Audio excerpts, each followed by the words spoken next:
nate tukulisamu kubona bakukyagenda maaso omulabi wa Soul TV akadde kano kabanaffe aba BF Soma ng'omwami ali eyo emyaka 4 n'okweyongerayo ofuna obuzibu kufuuyisa kumu genda obatuukirire bajja kuba kuyambako oyinza okuba nga olina ekizibu ekya prostate eyinza okubeera ng'egaziye oba ng'efunze bajja kuwa prostate like scapes ezo zijja kuyambako okutebenkeza obulamu bwo naye genda bakeereko ne mu ddwaliro eriri okumpi weekebezeemuko kubanga abaami abakuzeekuze emyaka anana okweyongerayo ate ekintu kino kibakwatako nnyo basinga okubanga batawaanyizibwa kuba ku simu 0704 99 08 oba 0774 46 banafa BF Suma obagenda ku mutimbagano ogwa www.galowango.com okumanya ebikira ku ebyo prostate like scapes ezo ezijja okuyambako mu mbeera eyekyami banafa MTN bagenda maaso kwanjulira ekibayise MTN Freedom Bundles bagamba bundles zino gwenna ali eyo oli ku muto gwa MTN osobola okugenda maaso kukozesa bundles zino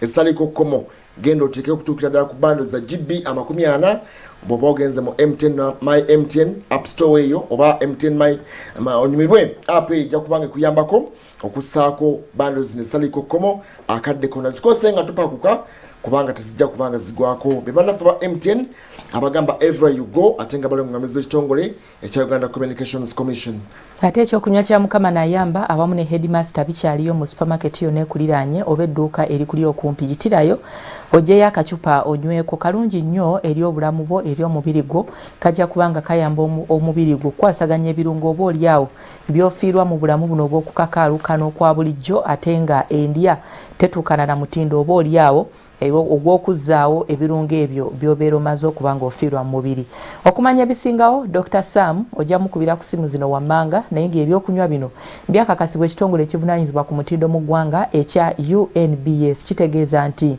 ebipimo byebyo ebirungo byebyo ate nga si bya bulabe eri obulamu bw'abantu bonna binywebwa okuviira ddala ku muto okutuusa ku oyo atuludde mu myaka Dr. Sam mukubire ku 0757560047 oba si kyo ojja mufuna ku 078017 416 ye Dr. Sam atukolera ebyokunywa ekya mukama nayamba awamu ne headmaster kitunu ya Daily Monitor tugenda mpapula za mawulire Daily Monitor mtu omukulu gwawandiise kibuuzo yeebuuza nti abantu abatalabikako bali luddawa Mwami Museveni yagamba nti abantu 5 SFC yali ebalina SFC negamba terina bifo bye-10 mu bantu abo ne bawa polisi negamba nti nabo bagenda ku final word ya president yagamba bo abenganda bakyagenda maaso okwebuuza abantu bano bali luddawa bakwandikira reporter nene eri mu lupapula no olwa Daily Monitor ojja kuba osomako ate oyongere okubigwennyalwe abantu abali mu bisatu be bagemeddwa olunaku olw'eggulo ekirwadde ekya COVID-19 Uganda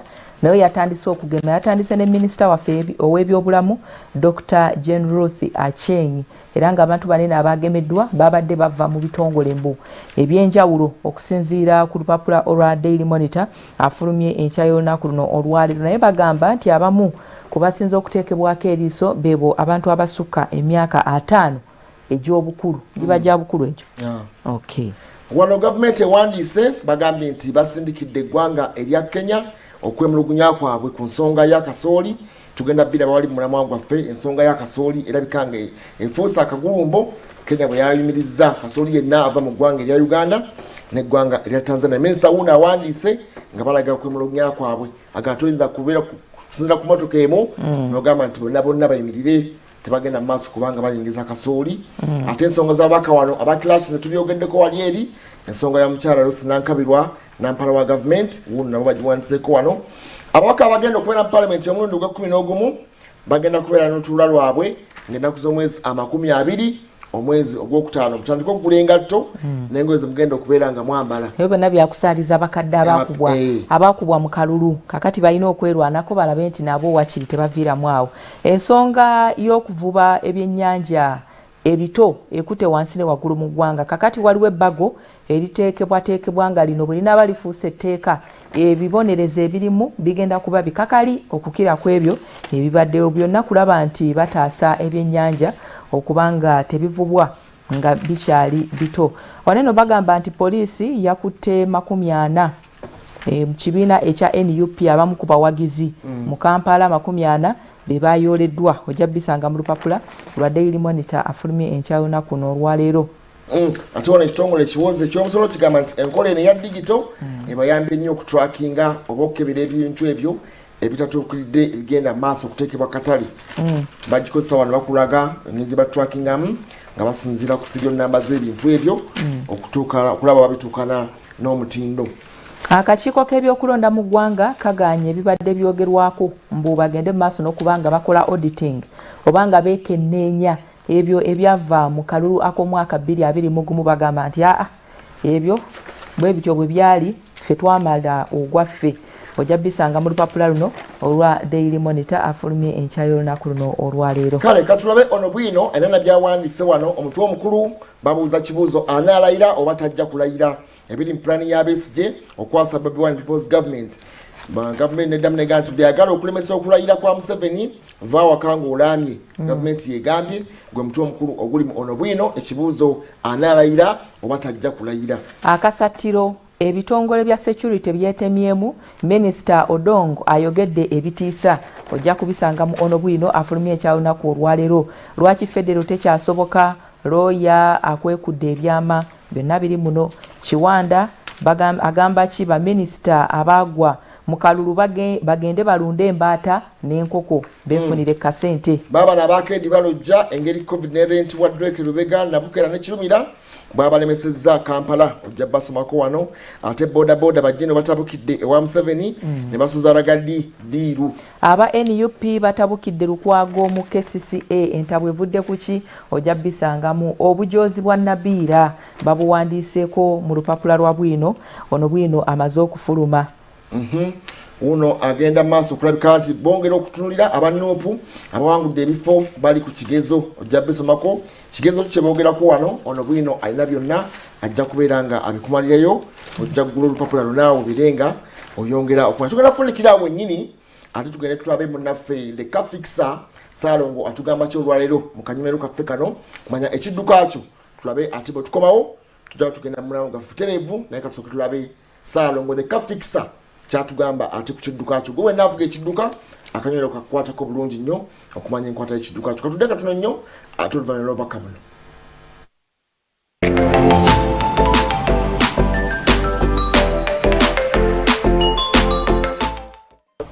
Leero nno tugenda kwogera ku biki ebireetera emmotoka ebimu ku byo ebireetera emmotoka okunywa amafuta amangi.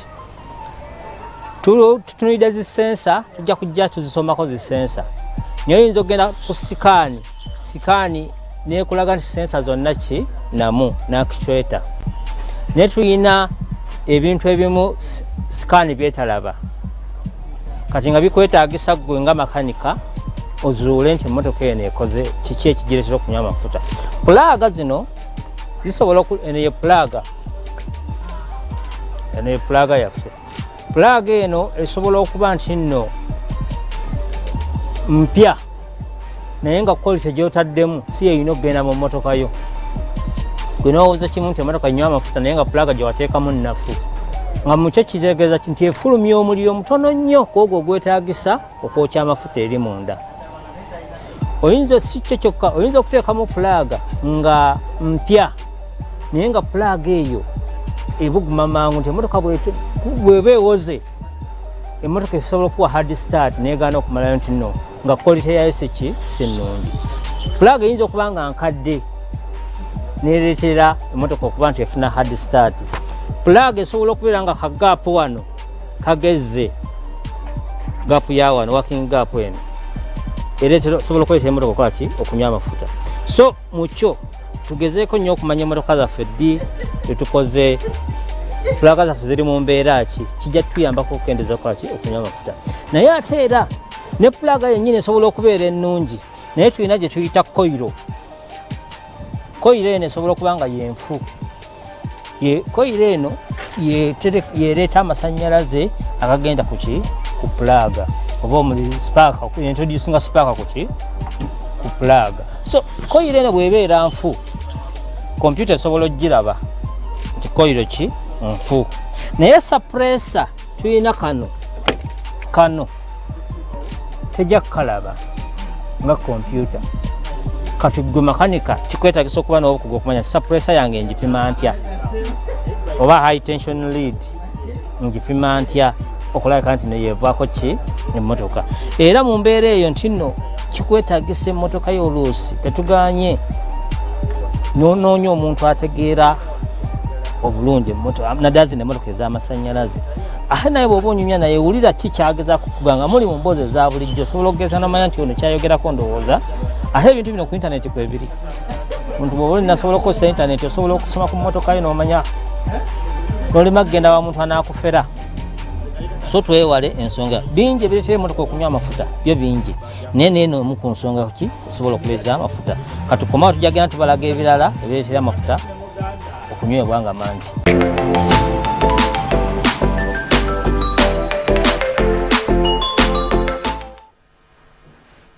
Oye Salongo the car fixer ngagezaako kusomesa abavuzi b'ebidduka ensonga ezo naye kyajja kubeerawo ng'ate asomesa ku kintu ekyenjawulo. Katono nnyo bannaffe aba Alif Biodigester Company, eno company ezina tekinologiya omupya w'okuzimba ebinnya oba kabuyonjo. Bagamba nti basobola okuzimbira ekinnya ku fuuti entonotono 3x3 mu lukalu oba mu lutobazi. Kyolina okukola genda bugenzi wali ate ku luguudo lwa Old Kampala Yugat House omwaliro gw'okubiri room namba 1 gwateeka okuzimba essomero, nyumba z'abapangisa oba sinzizo oba ddwaliro lyonna ojja kubeera ng'ofuna okuyambibwa oba okumanya ebisinga ku ebyo ku simu 0755 91 7324 okumanya ebisingawo be bannaffe aba Alif Biodigester Company abazimba tekinologiya omupya oyo okuzimba ebinnya bya kazambi.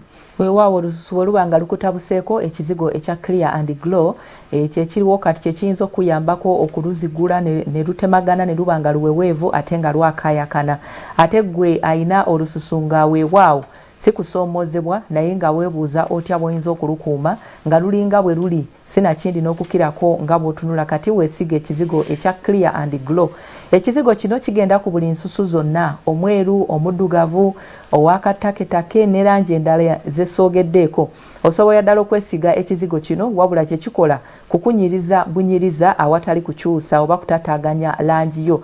Kijjamu ebyo ebibeera tebyetaagisa oba ebyo by'otaazaalibwa nabyo nga byalumba olususu. Naye ng'ebisigadde ebikwatagana ku langi ojja kusigala ng'omuddugavu oli muddugavu, omweru ng'oli mweru, n'owakatake nga naawe bw'otyo bw'oli. So n'olwekyo genda ku supermarket ekuli okumpi oba edduuka lyonna erikuliraanye bw'ogireyo ekizigo kino ekya Clear and Glow. Omukyala ali ku mulembe kati oba afa ku lususu lwe oyo afa ku ndabika ye tatambulanga mu nsawo ye temuli kizigo ekya Clear and Glow. Kirungi nnyo tekiriko kusoomoozebwa kwonna kwa mbeera ya budde nti oba oli awo omusana bwe gwaka ate ojja kubanga owulira ebbugumu ate otuyana ate okola otya nedda si kyekizigo ekya Clear and Glow. Okumanya ebisingawo ngenda kuwa ennamba y'essimu kw'ogenda okukuba bw'oba olina kye weebuuzaako eri 0756 7 57 55 0756 7 57 be bannaffe abatukolera ekizigo ekya Clear and Glow ekifuusa ensonga mu kunyiriza abaami n'abakyala ensangi zino.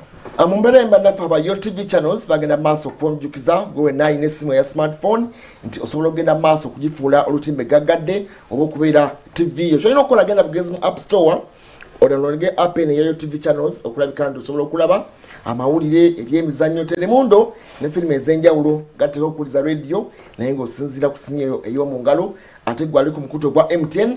Omwezi mulamba gukuweereddwa gwa bwereere singa ogenda maaso okwegatta ku nkola eno eya YoTV channels n'ebirabira bingi nnyo ebigaba buli kadde buli lunaku mulimu n'emitwalo 20 n'ebirala bingi. Gwe nno alina essimu yo genda bugenzi mu App Store okulenga bwe nkugambye osseemu app eno. Be bannaffe aba YoTV channels abagamba the power is in your hands. Ate bannaffe aba Beteim Housing and Construction Company Limited bagamba nti gwateekateeka okuzimba ekizimbe kyo be bakafulu mu kukuba pulaani.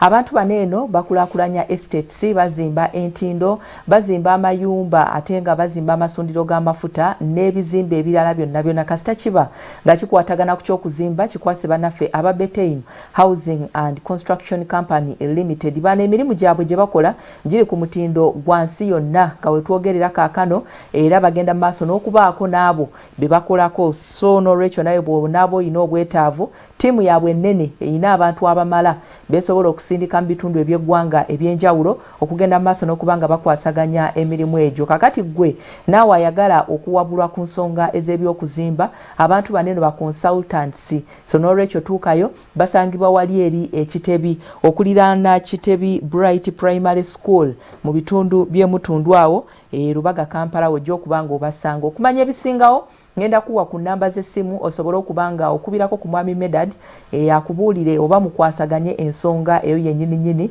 gy'oyagala okuba nga oyambibwako. Bayina email address k'osobola okubafunira era nga ojja kugenda ku mutimbagano oteekemu betem069@gmail.com betem069@gmail.com oba si kyo kuba ku namba zino ez'essimu.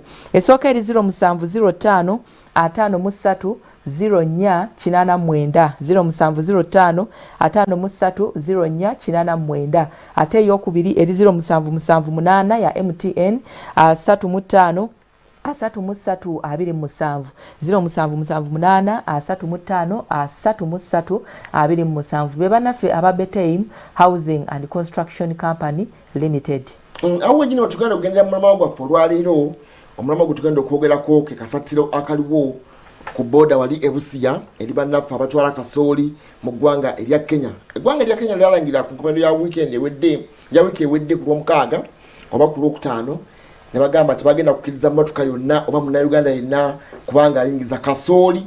Tugenda tuna specifically kasooli olwaleero kubanga bingi ebyaganibwa naye nga ffe twagala kutunda kasooli, ekirime ekya kasooli ekyo emmotoka esoba mu 12 zaali zimaze okuba nga zitise kasooli ono netana jezuwera ddala okuba nga zimuyingiza mu ggwanga erya Kenya. Kenya staple food yaayo kawunga naye nga bannansi ab'e Kenya tebasobola kusimba kasooli asobola kukola production ey'abantu bonna obukadde 45 obuli mu ggwanga erya Kenya. Twagala kulaba effect oba kigenda kunyiza kitya bannayuganda mu byenfuna eri abantu abayira ebusiyaawo abatikula abatikka abalina obukioski obw'enjawulo bonna balosses wetwogerera bayingidde ennaku nga 5 tebalina kebayingiza naye nga ne gavumenti yagala nti eyogerezeganya ne bannaffe ab'e Kenya.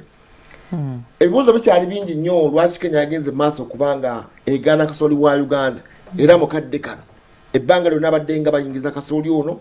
Kenya badde yeekyanga ebiseera ebimu neegaana amata neegaana ebikajjo neegaana amagi okuba nga bigendayo naye ku mulundi guno yakutte ate ku kintu obaolyawo kibadde kisinga nabo nga obwetaavu bwe basinga okuba nga beetaaga kasooli wa bannayuganda. Gobeera busiya busiya niyootuula niyootuula omanyi bulungi ekitwogerako bwetwogera kasooli kasooli ne Kenya abamu bamulyanga mufumbe azin empeke zennyini zibafumba ne balya ng'omuyita nnyoya. Abamu balya kawunga kennyini nga stepo yaabwe kawunga akaffe ke kawunga naye kali oyinza okugamba oba kyacu bwe twogera in terms of mutindo kubanga waneno tuwonoona nosala simanyi mujjako akakuta akasooka simanyi akokubiri akokusatu mujjako paka ku mulundi gwa 10 namba emu mu kitundu paka ku namba 10 super waddala oli akabaddemu okuba ebirundi ndowooza esatu nga katukula tukutuku bamazeemu ekiriisa kyonna. Kakati kizibu nnyo e Kenya okusanga bannaffe abo nga bali akawunga ak'ekikula ekyakatukula ennyo bo tebakalya. Actually kyewuunyisa okuba nga abantu baneno baweze kasooli waffe nga ensonga ze bawa zikwatagana ku mutindo kubanga bannaffe bano ab'eggwanga erya Kenya bo kasita abakasooli kasooli yenna aliibwa mu mbeera yonna gy'aba asangiddwamu gy'aba aleeteddwamu bo tebamuyinaako tebamuyinaako buzibu. So kakati bibuuzo biri awo oba oli awo eri bannange abawangaalira awo ffe magezi gaffe aga bulijjo abamanyi bannakenya kasooli ategeeza ki mu bulamu bwabwe okubanga bamublokinze. Kakati ffe aba bulijjo abali awo oba oli awo nga teturizoningidde ku level eri tuyinza ogamba nti ebintu bineeno tebiri mu byabufuzi ebintu bineeno biri byokka ze zimu ku ndowooza eziyinza okucrossinga mu bwongo bwaffe okusinziira ku kye tumanyi Kenya ne kasooli tebaawukana naye abantu baneeno bandibanga ekintu kino bennyini bakyeyingiriramu nnyo ate ne bakyennyikamu kubanga bannansi b'eggwanga erya Kenya kati nabo bayingira mu Uganda ne bajja okwesibulira ki kasooli. Kakati wayinza okuba nga waliwo ekintu kye batannaba kubotola awo naye nga kiri ku pricing. nga kiri ku pricing kubanga kati jjukira omusuubuzi ataddemu ssente costs ziri waggulu nnyo ez'okulima kasooli ensimbi ez'okupangisa ettaka kwogenda okulima ensimbi ez'okugula eddagala linaafuuyira omuddo ensimbi ez'okuteekamu abagenda okukoola ensimbi ez'okugula ensigo ate vooko olina okusasula omuntu agenda okutema ebinnya simanyi weeding bwetuuka olina okugula eddagala kwegamba kasooli ennaku zinene asurvivingira nnyo ku ddagala ate nga wakiri yika ya kasooli oyinza ogispendingirako oba emitwalo nga 10 when it comes to chemicals ezo ez'okutta omuddo ez'okutta obuwuka ez'okutta biki kwegamba nyinyi nga kasooli omujjayo mu nnimiro kakati ate yeba process ndala eri too expensive actually awo kakati we wali obuzibu Kenya bwesitinga tikasooli ono bamuzulamu aflatoxin bannaffe bannayuganda aflatoxin obuntu buno obwa green obubeera ku mpeke oba kwe tuyita oba okuwunda okukola ebeeranga ebibya black ebijja ensigo etayanikiddwa bulungi oba eziteekeddwa mu bunnyogovu obuntu obwo bw'osangasangako obwo obugize buyinza okuba ku ngulu oba ne bukwata munda kati bebagamba nti birimu obulabe oba birimu carcinogen oba birina element ereeta kansa naye katwegatte Robert Mutebi ono ali mu kitundu ekyomu Kisenyi center mu Kampala nayo yamanyi nnyo mu byuma bya kasooli era kasooli atambula munyo. Robert Mutebi tugende maaso tuli ku nsonga ya kasooli Kisenyi tukimanyi nga center ba hub eya kasooli mu ggwanga erya Uganda. Tugende maaso tuwulire awo bo boogera ki ku nsonga ya kasooli n'ekyo ekyasaliddwa eggwanga erya Kenya okutwaliza awamu. Neyanziza nnyo neyanzege Muhammad Wamala ne Fedi Nabwire nga bwe muli mu studio anaffe twakedde dda okulabika nti tubaweereza era essaawa zino wondabira oba we mutulabira atuli wano mu bitundu ebya Kisenyi.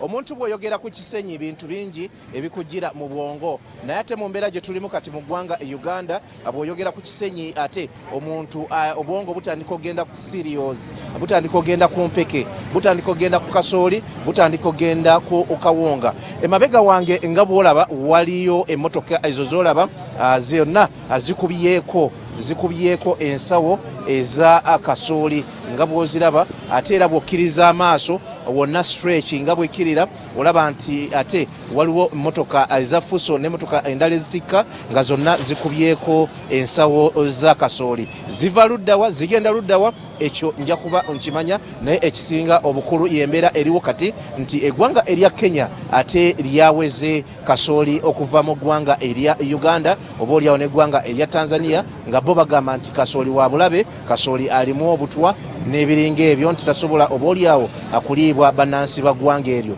Byabufuzi si byabufuzi naye ng'ekyo tukivuddeko bannayuganda ate akitegeeza ki mu bantu abo bonna boolaba wano boolaba abayimiridde bonna bizinensi gye bagoberamu ya kasooli oba ya kawunga era bano be batikka okutikkula oba olyawo kuyinza okubaako n'abamu abatwala kasooli ono ebweru w'eggwanga Uganda amawanga nga Kenya n'amawanga amalala. Eki ekiriwo obutuufu bw'ensonga eno buli butya kyetugenda okuba nga tutunuulira mu kiseera kino nga tuli n'abo abakirimu ddala nga batubuulira ate obuzibu bo balowooza bwavuddewa. Tuli butereevu ku SOT TV tusanyusa okusinkana tuli mu morning show oba tuli munnyo ku makya.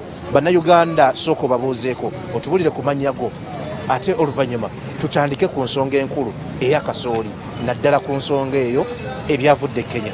Kwaniriza ssebo bannayuganda bannange abandaba tulina obulumi bungi olw'ebirime byaffe okusanga bigudde ebbeeyi batugamba kasooli waffe mbw alimu obutwa n'ate ffe mu kutunda tutunda ebintu byaffe nga tulaba bya mutindo tugezaako okutereeza embeera tule nga tufuna naffe tubeewo naye tusaba Uganda ne Kenya tusobole okukwataganira awamu tusobole okugonjoola ensonga bwatabamu byabufuzi tusobole okulanga tutereera mu byobuwangwa mu byo bizinesi yaffe tusobole okulaba nga tukola emirimu gyaffe nga tuli bulungi. Nkusanze okutte kasooli era nga olina empeke wano so ku mpeeko z'ogenda mu maaso n'okulayika nti otulaga.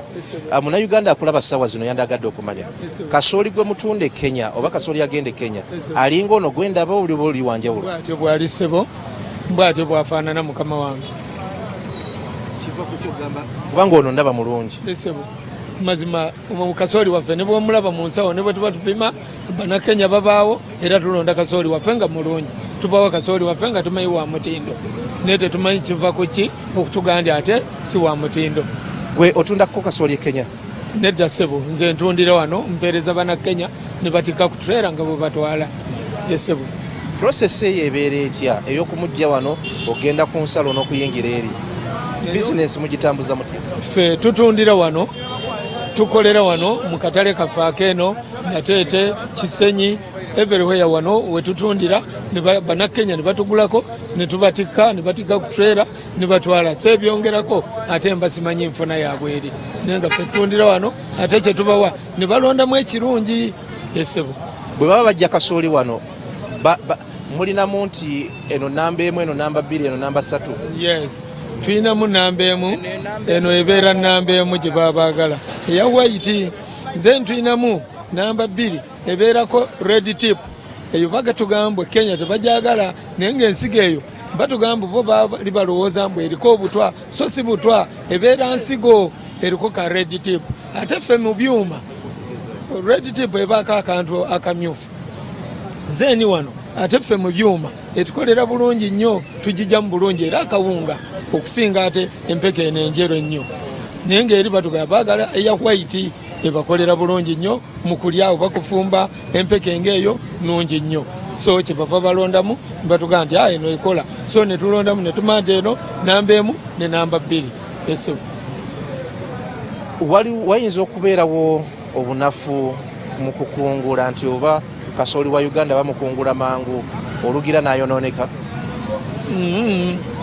Wozi ebiseera by'enkuba nga bw'omanyi mubaamu kasooli era gw'olaba nti ono mubi, so naye bwe tuba tuguza bannakenya tukimanyi nnyo nti baagala mutindo era omuntu atwalayo n'ebbeeyi eba nsukkulumu. Kweno gye tugamba nti ya Kisenyi mu byuma eba esingako olw'okumanya nti baagala kirungi era tubaguza ekintu ekirungi nga tumanyi nti kivaamu era nga bw'olaba ono kati. So ono gwe mbadde nkugamba okugezaako okulaga wataako wano, ono ye wa red tape ono gw'olaba, ono aliko akamyufu, ono bannakenya ono sibamwagala. So eri batugamba bo baali balowooza mbu aliko eddagala naye eno eba nsigo. Ssebo, so ate ono wa white gwe basinga okwagala okusinga ono aliko red. Eba nsigo nti ono aba asobola okuddamu okusimbibwa? Yes, era ogisimba bweti neba nga eri bweti okusingako eno. Ssebo, olaba abannakenya bajja ne tuleera yaabwe ne bagula akasooli omulungi gwe batwala, tebatwala mubi era basooka mukebera kati kana akantu okalaba kekakebera kasooli nola nti mulungi mubi, omubi asigala ne batwala omulungi. Naye kyatuguddeko gamba nti kasooli owaffe atalimu obutwa. Ndowooza olaba abantu street byonna tetukyakola, tuli wano bubeezi, tetulina mirimu, kitegeera. So kyetubadde tusaba n'omukulu kyagambye tukwatagane ebintu tuddemu tukole naye tuli bubi. Kyekyo mukama wange. Omuntu kyayandiyagadde ekirala okumanya nti singa embeera egenda nga bweri nga Kenya tekyatugulako kasooli wano kinaleeta omudibo kwegamba kasooli okuyitirira ennyo mu Uganda? Amaanyi nnyo kuba tupaakinze mmoroka zaffe ziizo teryajja n'abaguzi tetubayina tupaakinze. Kitegeeza akatale ka Uganda tekamusobola yenna owa wano? Tekamusobola, bwe kaba Uganda tekamusobola nga tetuyinaako. Kati mpulidde bulungi mbu nayo yamuganya ate owaffe. So ekitegeeza bwe tubeera mu mbeera eyo tuyimiridde tuli awo bulungi tubadde tutwalayo era naye kati tagenda. Akatale kaffe ak'amagi awo nago baagaganye.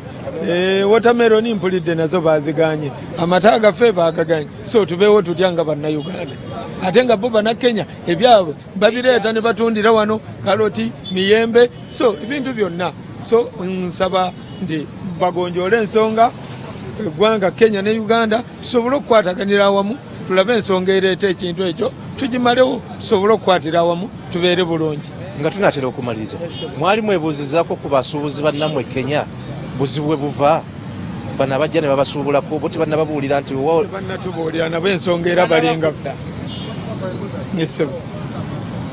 Wano kasooli mumutunda ssente meka kiro? Siringi 5 kati baagala wa 480. Kenya simanyi bbeeyi gye batunda kuba nze ntundira wano mu katale ka wano nusu 480. Abamutwala Kenya bamugula 480? Wano bamugula 480. tebakyamugula tubadde nga tutunda kasooli singi 6 mwago ng'agenda e Kenya nga kitegeeza abali eri ku booda bo be bamanyi bbeeyi eri munda mu Kenya naye ffe tubadde tubaguzanga singi 605 naye kati ebiseera 2 naye kati okuva lwe bayimiriza tewali baguzi.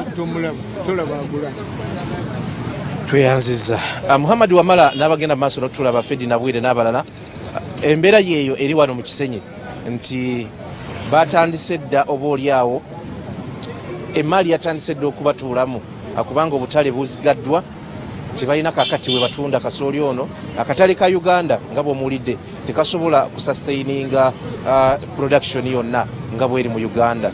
Kyekiddako bwe banga ne Burundi nayo ebadde alternative nayo yaggaddewo obanga nayo yaweze awo nze naawe abo bwe mulaba bonna bano abali wano abasinga obungi bali mu bizinensi eno bwe mutunuulira stretch eno yonna motoka zipaakinze abaguzi tewali ate jjukira nti akatale akalala bano kebalina kebadde batundamu kasooli ono gabadde masomero okusinga institutes ne primary and secondary schools naye ate abaana abali ku masomero ba muswaba tebasobola kubanga ate nabo bagenda maaso n'okugula akawunga nga bwe bandikaguze nga amasomero gagenda maaso n'okusomesa nga bwe gaali gasomesa. Awo ebisigadde ndowooza bwe mugenda okubanga ate mubyongerezaako. Embeera bweti bweri ku bannaffe abatunda kasooli mu Kisenyi nsaba munzikirize nze mbaddiza omuzindaalo atandule ku bigere ate tutunuulire embeera endala nga bweri mu ggwanga Uganda. Muhammad Wamala ne Fedi Nabwire over now to you. Kale twanzanyi Robert Mutebi ate okubanga otuwadde fiire eyo kubanga eyo ye hub akasooli yenna almost ava mu bitundu ebyenjawulo ava Mubende avawa yenna ajja n'atuukira mu kitundu awo ky'omu Kisenyi. Ebyuma bingi nnyo ebyemmere enkalu mu Kisenyi awo obunga bwa mwogo obunga bwa kasooli bonna batusizawo naye mu ggwanga erya Uganda waliwo ekizibu ekyo ekya post harvest engeri gye bakwatamu ebintu nga baze waliwo enguudo z'oyitako ng'olabira ddala muwogo bamwanise ku kolansi kwennyini muwogo era ng'omulengera alina aflatoxins ezo biba bintu ebyo bya black nga obiraba ku ebiri kitegeeza nti byabulaba era kitongole eky'ebyobulamu musino nakigamba nti ekintu ekyo contributing almost 25% ku total world food population. So olaba nti kyabulabe nnyo ate nga kivaamu kirwadde ekya kookolo naye ndowooza Kenya yo ekiyinza okuba nga kirimu ensonga endala lwaki bavuddeyo kati ebbanga lyonna Uganda ebadde etwalayo kasooli. Nze sikkiriza mu retaliation ng'abamu kye bagamba nti muntwangidde omubaka Macho ng'agamba we retaliate tuganeyo nabyo okuleeta ebintu byabwe twetaaga nnyo Kenya ndowusinga yo bwe twetaaga era Kenya singa esirawo omwalo gwayo just saawa busaawa ndowooza tufukamira wansi kubanga ffe tuli landlocked eno tetuna kyaffe kyonna kye tuyinza kubanga twetuusaako. Ndowooza ekikulu kyakukkaanya bagende mu dialoguing abakulu bombi Uhuru Kenyatta ne mukulu munne beekubire ku busimu nti bagende mu dialogue ku nsonga ki kubanga ekisookera ddala tetunaba nze ng'omuntu sinnaba kulaba nsonga ematiza oba sinnaba kulabawo seriousness nti Kenya yaweze kasooli okuva mu Uganda okusinziira ku bwetaavu okuwandiikira bakulu banne naga nti onsonga bweti naye yo esibi busimu naga temuyingira tenaba kubawandiikira nti okusinziira ku nsonga yo eclaiminga nti waliwo allegations nti kasooli gw'omuntu badde mutuyingiza alimu obulabo obuleeta kansa. Bwe twogera ku Kenya ne Uganda twogera ku mawanga agali mu mukago ogwa East Africa. East African Community eyina ssemateeka egifuga tuyina parliament namba kwegamba ebintu bitambuzibwa mu ngeri ey'amateeka nti ekintu nga kineno kibeera ki singa bwabaddewo okwekebejja twandibadde tulaba concerns eziri raised by abantu bekikwatako. Customs Union yo nga yo teyina kye yayogedde ku nsonga eno. So kakati nze nga neighbor w'eggwanga erya Kenya sinnaba kufuna nsonga ematiza. Actually sinnaba nakukkiriza bulungi nti Kenya yaweze kasooli. Wabula kye nnyinza okulowooza kye kino. Lwaki ngamba siyinza kukkiriza nti Kenya yaweze kasooli. Tuyina bannakenya wano nabadde nkugamba ku pricing. Bannakenya kati nabo baayiga okujja mu Uganda ne batasibira mu Kisenyi wabula ne bagenda mu bitundu ebyenjawulo ne bafeffettayo kasooli nnimiro zennyini okuva ku kati jjukira omulimi bamugulako kilo nusu ebyo bisatu oli agambye atunda meka badde mu lukaaga kakati ye agijjayo ku nusu bisatu kati oyo agijjaawo ku nusu lukaaga agattako ez'abasituzi abatisse abanatikula emisolo gy'anaawa transport n'ebirala okwefacilitate nga kitegeeza nti raising amagoba akole ki afuneko kati it is very possible nti enkolagana eyo gye twateekawo mu mawanga ga East Africa buli omu ayingire nga bw'afuluma kubanga okusinziira ku mateeka tegatukkiriza kuboola oba kusosola muntu yenna nga tusinziira ku ggwanga wamwava kakati either bannakenya bennyini bayingidde mu bizinensi zino nga kasooli bamwekimira bwe kitabanga kyekyo njagala tutunuulire tuteeke ku minzaani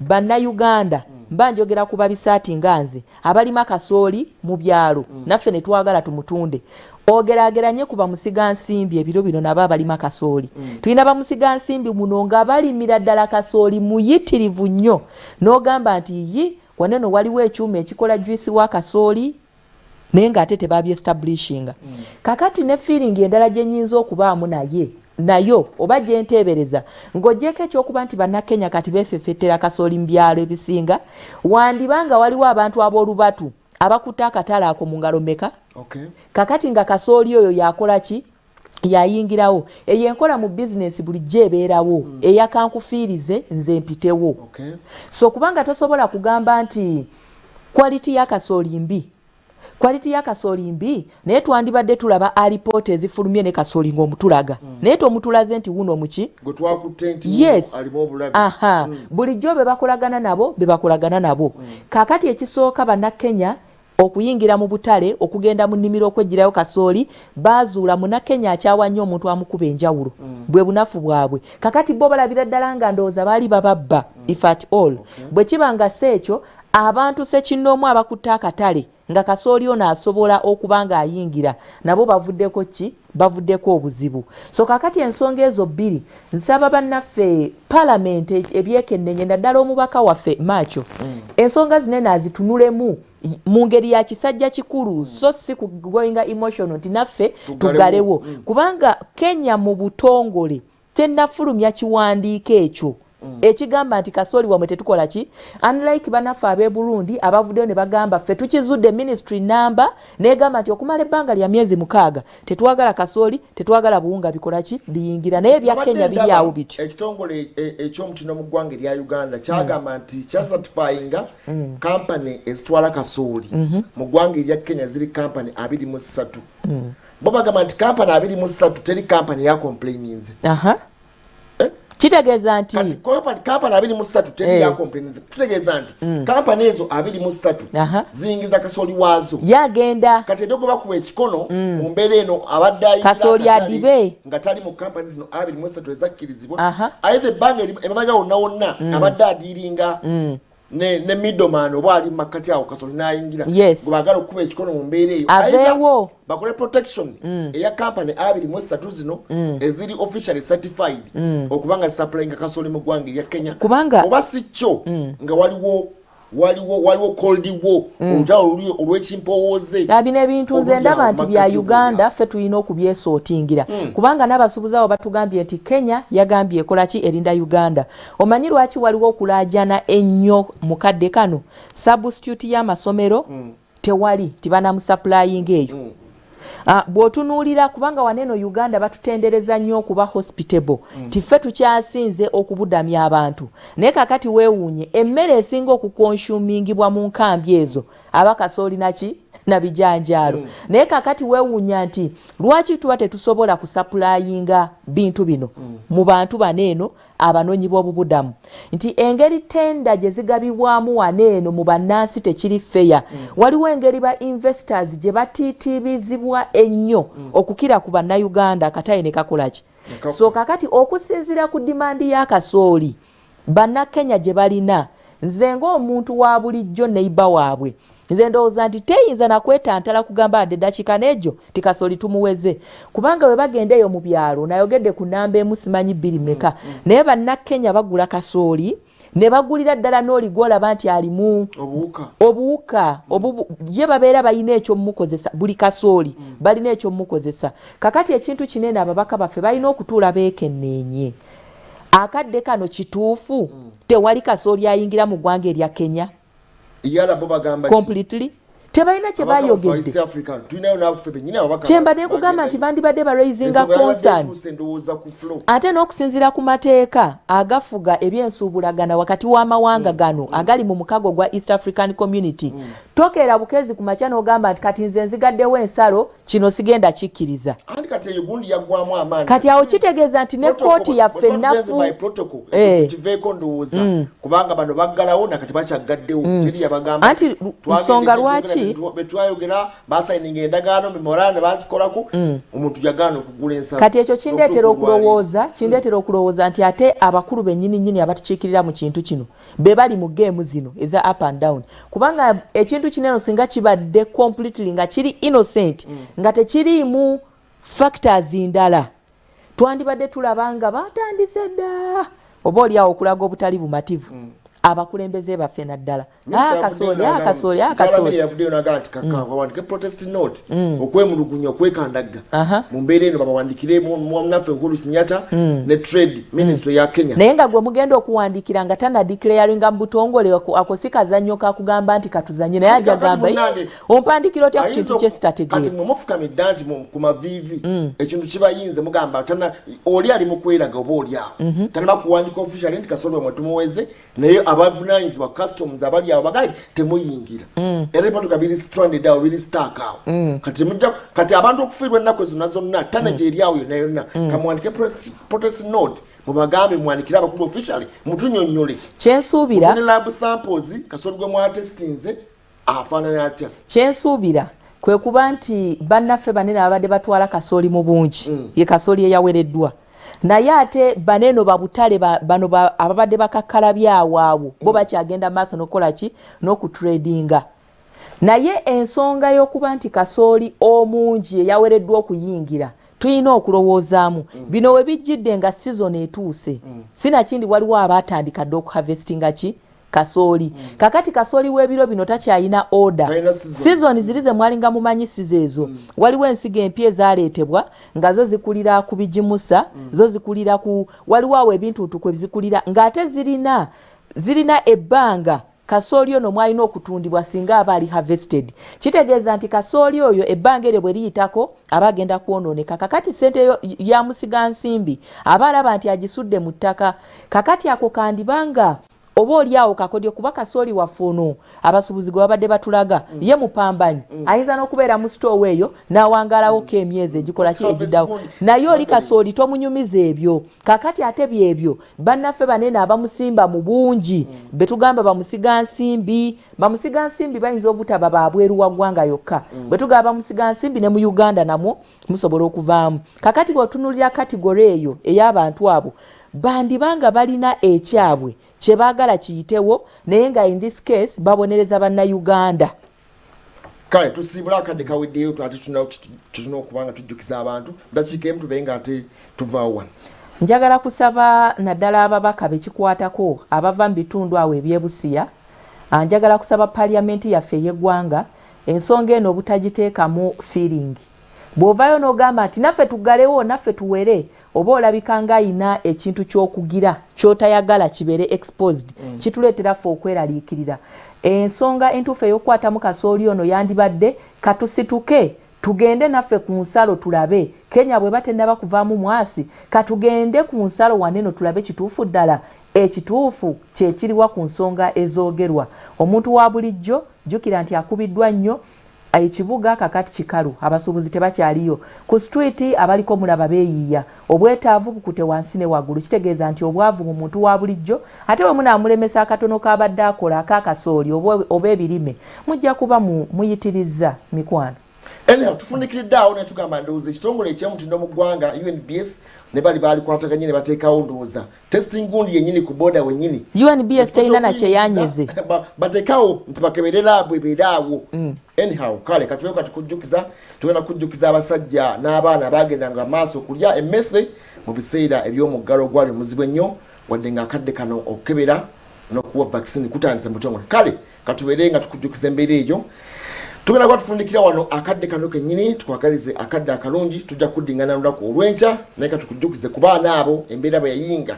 ne basalawo kukeeranga kuyigga mmese mwezikuba nabutwa kuzitta busi ate bano kyabeeranga kyakulya mu mbeera ey'omuggalo ogwali muzibu nnyo. Katukujjukize abaana abali mu bitundu eby'embaale mu mbeera ey'omuggalo. Tukwageza bulungi.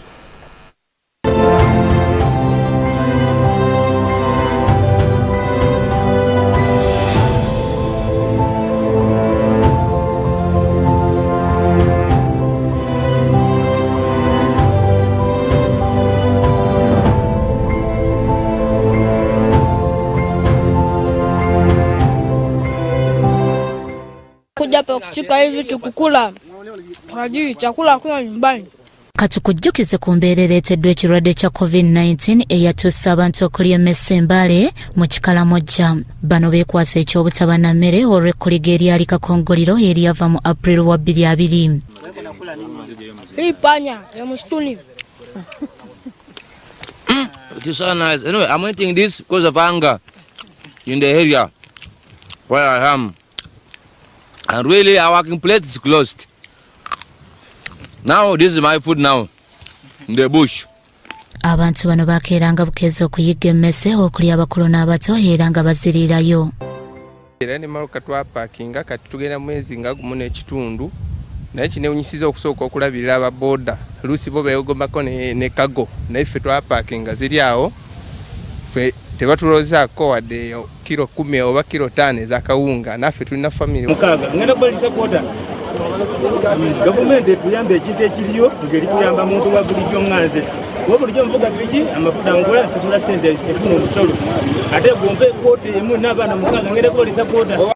Abakulembeze ab'enjawulo baavaayo ne beekubakuba okuyamba abantu wabula abamu ne bagaana kuba emmere teyali yakumala. Kikalamojja twabadde ne ssentebe waabwe era ne tugamba tuweeyo abantu 6. Ssentebe n'agaana mu lukiiko lwe natuuzizza olw'abassentebe b'ekyalo abatwala industrial division. So ye nayeerobolayo n'agaa nti nze sitawaana nakutwalira abantu 6 mmere kubanga nze abantu bange mbamanyi ab'omu Kikalamojja bali kulya mmese era bwe mbowa okutwala emmere mu mpe ya bonna nampa lisiti y'abantu 506.